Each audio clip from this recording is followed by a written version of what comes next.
올해 추석, 우리 집 밥상이 처음으로 비었어요. 아들이 결혼한 지 4년 만에 처음으로 명절에 오지 않겠다고 하더라고요. 그날 아침 전화기만 붙들고 있었어요. 혹시나 다시 온다고 하지 않을까 싶어서요. 근데 결국 안 왔어요. 며느리와의 거리, 그건 정말 말로 설명할 수 없는 거리예요. 이야기 들어보실래요? 아들의 여자친구를 처음 만난 날이 아직도 기억나요. 카페에서 만났는데 처음부터 나를 잘 안 보더라고요. 눈도 잘 안 마주쳐서 낯을 심하게 가리나 보다 했어요. 어색할 수도 있겠다 싶었죠. 근데 그게 아니었어요. 그날 이후에도 그 아이는 언제나 일정한 거리에서만 나를 대했어요. 카페에 들어서는 순간부터 느꼈어요. 그 아이의 표정이 굳어지는 걸. 아들이 반갑게 인사하며 우리를 소개했죠. 엄마, 이쪽이 지연이야. 그 순간 지연이의 얼굴에 미소가 번졌지만 그 미소가 눈까지 가진 않았어요. 손을 내밀며 안녕하세요. 어머님이라고 인사했는데 그 말투에서 이미 선을 그어버리는 느낌이 들었어요. 저는 최대한 밝게 웃으며 그래 들어보니 참 똑똑하다며라고 했어요. 대학원에 다니고 영어도 잘한다고 아들에게 들어서 진심으로 칭찬한 거였는데 지연이는 그저 아니에요라고만 했죠. 그 말 한마디에도 거리가 느껴졌어요. 어머님이란 말도 참 딱딱하게 들렸고 웃는 얼굴인데 웃고 있는 것 같지가 않았어요. 그 카페에서 2시간 정도 이야기를 나눴지만 지연이는 대부분 아들과만 눈을 맞추고 대화했어요. 가끔 제가 질문하면 짧게 대답하곤 했죠. 고향이 어디냐, 가족은 어떻게 되냐, 무슨 일을 하냐. 모두 일상적인 질문들이었는데 마치 제가 신문을 하는 것처럼 경계하는 눈빛이었어요. 헤어질 때 아들은 화장실에 갔고 지연이와 잠시 둘만 남게 되었어요.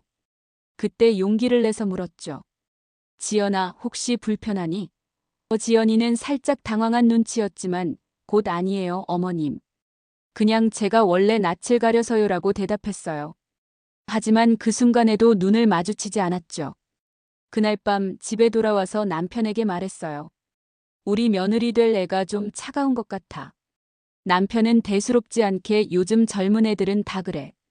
시간이 지나면 익숙해질 거야라고 했지만 왠지 마음 한구석이 불안했어요. 결혼 이야기가 나왔을 때 솔직히 마음 한켠이 불편했어요. 하지만 아들이 행복해 보였고 그래도 요즘 시대엔 다들 이런가 보다 했죠. 아들이 결혼 소식을 전했을 때 처음엔 당연히 기뻤어요. 드디어 내 아들도 가정을 꾸리는구나 싶어서요. 그런데 결혼 준비 과정에서 점점 이상한 기류가 감지되더라고요. 결혼식장도 신부 측 집 근처로 정해졌고 그건 이해하지만 하객 명단도 며느리네 위주로 짜여졌어요. 우리 친척들은 몇 명 초대하지 말자는 이야기까지 나왔을 정도였죠. 그래도 아들이 행복해 보여서 내색하지 않았어요. 드레스샵에 동행했을 때도 기억이 나요. 신부 측 어머니와 저 그리고 지연이가 함께 갔는데 지연이는 자기 어머니 의견만 물어보더라고요. 엄마, 이거 어때? 엄마, 이 스타일 괜찮아? 마치 제가 투명인간이 된 것 같았어요. 가끔 어머님도 이 드레스 예쁘죠? 라고 형식적으로 물어볼 뿐이었죠. 웨딩 촬영 날에는 더 심했어요.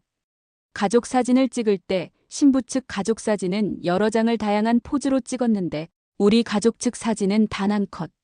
그것도 시간이 없으니 빨리 찍자는 분위기였어요. 그때 이미 예감했어야 했는데.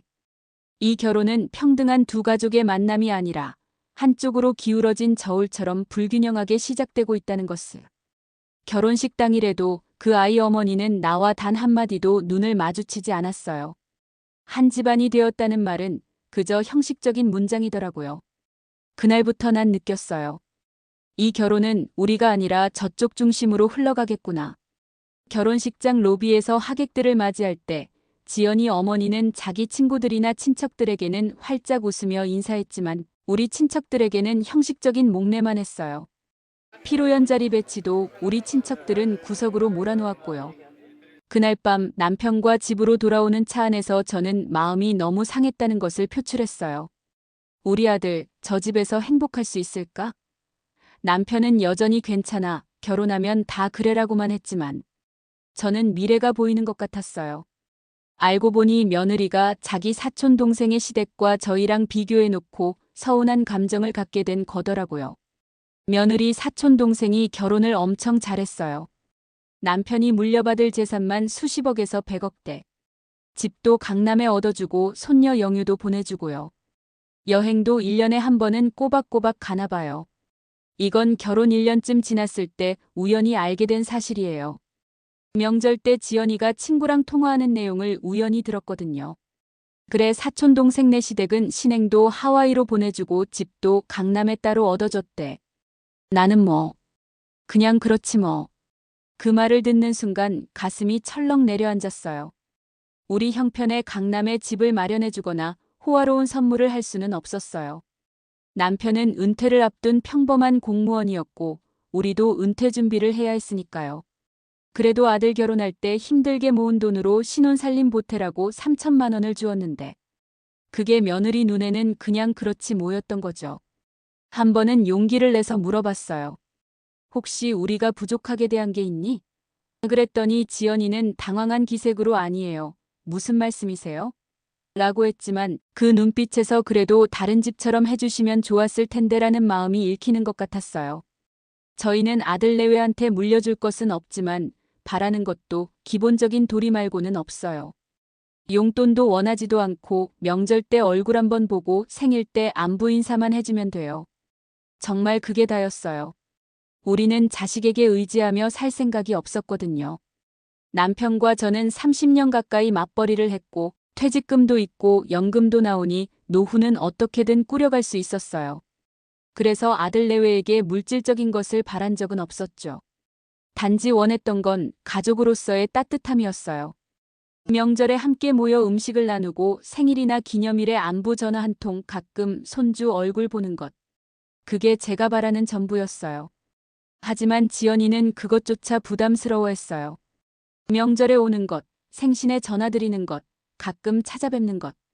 이런 기본적인 것들이 그 아이에게는 해야만 하는 의무로 느껴지는 것 같았어요. 그리고 그 의무조차 충실히 이행하지 않았죠. 저는 며느리한테 딱히 시집살이 시킨 것도 없어요. 어머니는 우리한테 뭘 해줄 게 있냐는 감정 때문에 저를 좋게 안 보는 거죠. 제가 시집살이를 심하게 했거든요. 시어머님은 늘 시댁 식구들 챙기고 음식장만 하고 집안이라는 게 며느리의 의무라고 생각하셨어요. 그래서 제가 직장 다니면서도 집안일을 전부 도맡아 했죠. 하지만 저는 지연이에게 그런 걸 바란 적이 없어요. 오히려 너희 둘 다 일하니까 무리하지 말고 필요하면 도움 줄게라고 했었죠. 아들한테도 부인 고생시키지 말고 집안일 분담해라고 항상 말했고요. 그런데도 지연이의 눈빛에서는 늘 경계심이 느껴졌어요. 마치 제가 언제 이렇게 해라 저렇게 해라 시키려나 대기하고 있는 것처럼요. 하지만 저는 한 번도 그런 적이 없었어요. 오히려 아들 내외가 바쁘다고 하면 제가 김치도 담가주고 반찬도 해다주곤 했는데 그것조차 지연이는 부담스러워했어요. 어머님, 저희가 알아서 할게요. 신경 쓰지 마세요. 라는 말에는 간섭하지 말라는 의미가 담겨 있었죠. 가끔은 억울하기도 했어요. 내가 뭘 그렇게 잘못했다고 하는 마음이 들면서요. 재산도 없고 능력도 없어서 사촌 동생네 시댁처럼 해줄 수는 없었지만 정성과 사랑만큼은 어느 시어머니 못지않게 줄 준비가 되어 있었는데. 그리고 마침내 작년 추석 3일 전 아들에게 전화가 왔어요. 엄마, 올해는 우리 처가에서 보내야 할 것 같아. 그 말 한마디에 피가 거꾸로 솟는 기분이었어요. 나는 묻지도 않았어요. 아들 입에서 며느리가 가기 싫어한다는 말을 듣고 싶지 않았거든요. 그 전화를 받았을 때 저는 이미 시장에서 명절 음식 재료를 사서 돌아오는 길이었어요. 과일도 사고 고기도 사고 나물거리도 샀죠. 명절 전에는 항상 그랬으니까요. 그런데 그 순간 손에 든 장바구니가 무거워지는 것 같았어요. 아들의 목소리에서 미안함이 묻어났지만 그 이면에는 이미 결정된 사항을 통보하는 느낌도 있었죠. 친구들도 요새 명절 돌아가면서 양가 챙기더라고. 라는 변명도 덧붙였어요. 남편에게 이 사실을 전했을 때 그의 반응은 더 충격이었어요. 그게 대수야? 요즘은 다들 그러는데 뭐. 우리도 편하게 쉬면 되지. 라고요. 하지만 저에게 명절은 쉬는 날이 아니라 가족이 모이는 날이었는데 명절 전날 전처럼 남을 손질하고 전 부치려고 재료도 사뒀는데 손이 안 가더라고요. 도마 앞에 서 있다가 그대로 눈물이 뚝 떨어졌어요. 그래도 남편과 단둘이라도 명절 상차림을 해야겠다는 생각에 음식을 준비했어요. 하지만 마음이 없으니 손맛도 없더라고요. 전을 부치다가도 자꾸 눈물이 나서 손을 멈춰야 했고 나물을 무치다가도 한숨만 나왔어요. 명절 아침 텅 빈 집안을 바라보는데 갑자기 옛날 생각이 났어요. 아이들이 어렸을 때는 집안이 얼마나 시끌벅적했는지. 설날이면 세배하고 용돈 받겠다고 좋아하던 아들의 모습, 추석이면 송편 빚는 것을 도와주겠다며 나섰던 모습. 그 기억들이 주마등처럼 스쳐 지나갔어요. 텔레비전에서는 명절 특집 프로그램이 나오고 있었지만 저희 집 거실은 너무 조용했어요. 어쩐지 텔레비전 속 화면이 남의 세상 이야기처럼 느껴졌죠.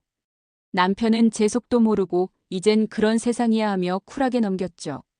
하지만 나는 아직 마음이 준비되지 않았나 봐요. 그날 밤 식탁에 나물 몇 개만 놓고 남편과 마주 앉았는데 그 순간 내가 느꼈던 건 늙었다는 느낌이었어요. 가족의 중심에서 밀려난 느낌. 음식을 차리고 밥상 앞에 앉았는데 정말 아무 맛도 안 느껴졌어요. 평소 좋아하던 전도 나물도 그냥 씹어 넘기는 것 같았죠. 남편은 텔레비전을 보면서 오히려 좋다, 시끄럽지 않고라고 했지만 제 귀에는 들리지 않았어요. 문득 20년 전 시어머니 생각이 났어요.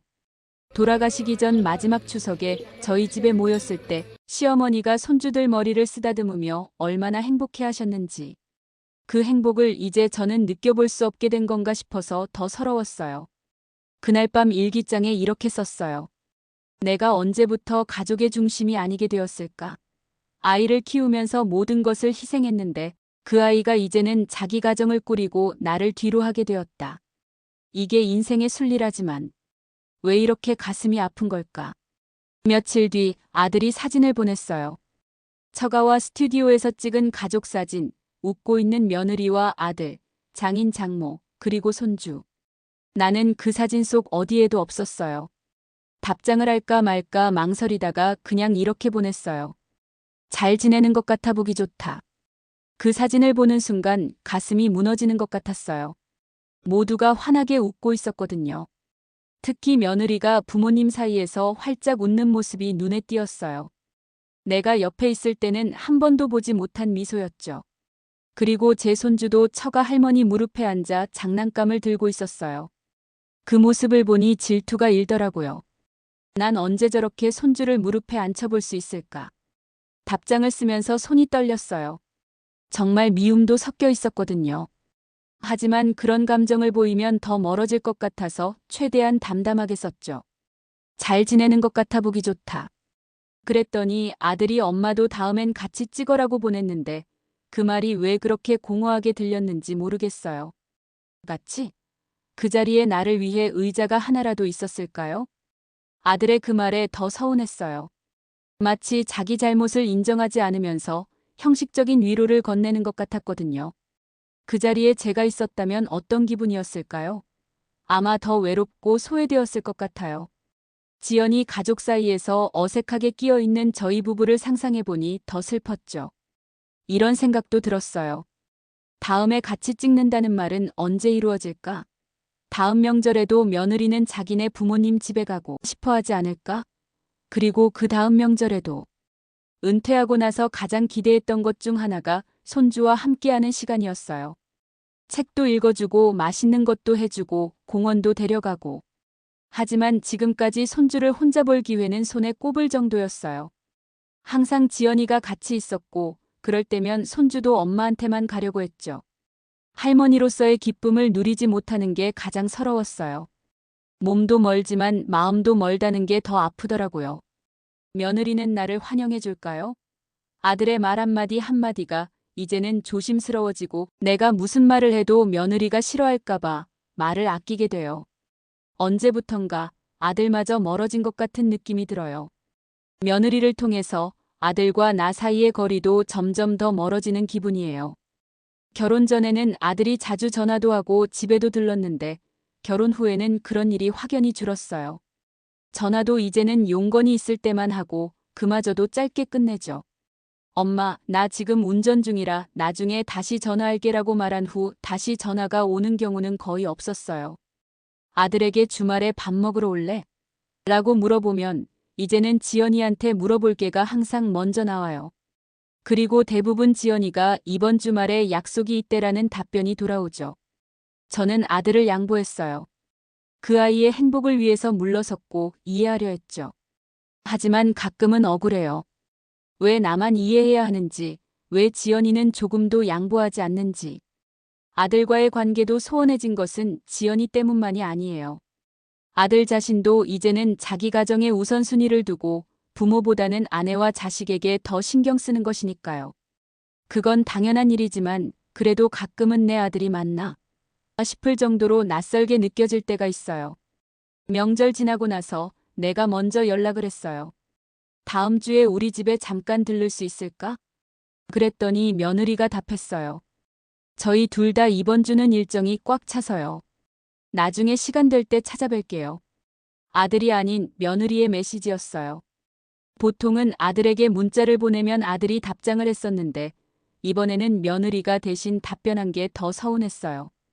마치 아들과 직접 소통하는 것조차 차단당한 느낌이었으니까요. 그리고 일정이 꽉 차서라는 핑계도 너무 뻔하게 느껴졌죠. 나는 그 문장에서 냉담함 이상의 무언가를 느꼈어요. 배려 없는 공손함, 거리두기 잘하는 정중함. 정말 이 아이는 나를 가족이라고 생각하기는 하는 걸까요? 그때 깨달았어요. 이 관계는 마음을 내어준다고 가까워지는 게 아니구나. 나는 명절을 챙기고 가족을 모이게 하려는 마음으로 다가갔지만 그 아이에게 나는 그냥 남편의 엄마일 뿐. 가끔은 생각해요. 내가 뭘 그렇게 잘못했나? 결혼하고 나서 억지로 집안일 시킨 적도 없고 명절에 부담 준 적도 없는데 이 거리감은 도대체 어디서 오는 걸까? 남편에게 말했어요. 당신은 이게 아무렇지도 않아? 남편은 또 그렇게 말했죠. 원래 시어머니랑 며느리는 그런 법이야. 그 말이 제일 싫었어요. 왜 당연하다고 여겨야 하죠? 왜 며느리는 친정엔 가도 시댁엔 가기 싫어하는 게 당연한 거죠? 그럼 나는 뭘 위해 가족을 지켜왔던 걸까요? 아들은 늘 이렇게 말해요. 엄마, 며느리 입장도 생각해줘. 그럼 내 입장은요?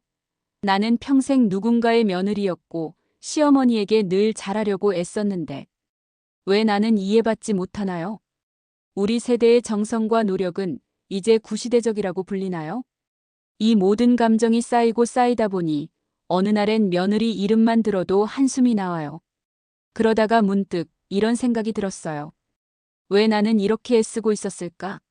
왜 아들 가족의 인정을 받으려 했을까? 며느리에게 잘 보이려고 말도 고르고 옷차림도 신경 쓰고 선물도 보내고 진심을 담았는데 돌아오는 건 언제나 무심한 말투였어요. 그제서야 깨달았어요. 인정받기 위해 사는 삶은 너무 피곤하다는 걸. 그래서 요즘은 저를 위한 삶을 다시 그려보려고 해요. 친구들과 여행 계획도 세우고 에어로빅도 다시 등록했어요. 그리고 예전엔 미뤄뒀던 꽃꽂이 강좌도 시작했죠. 며느리와의 거리는 여전히 있지만 이젠 그 거리에서 자유로워지고 싶어요. 누군가와 가까워지려 애쓰는 것보다 내 마음을 아끼는 게 더 소중하다는 걸 이제는 알 것 같아요. 며느리는 여전히 나를 가족이라 생각하지 않을 거예요. 하지만 저는 더 이상 상처받지 않으려 해요. 나는 나름대로 좋은 어머니였고 나쁘지 않은 시어머니였다고 믿어요. 그리고 그것만으로도 충분히 자랑스러운 인생이에요.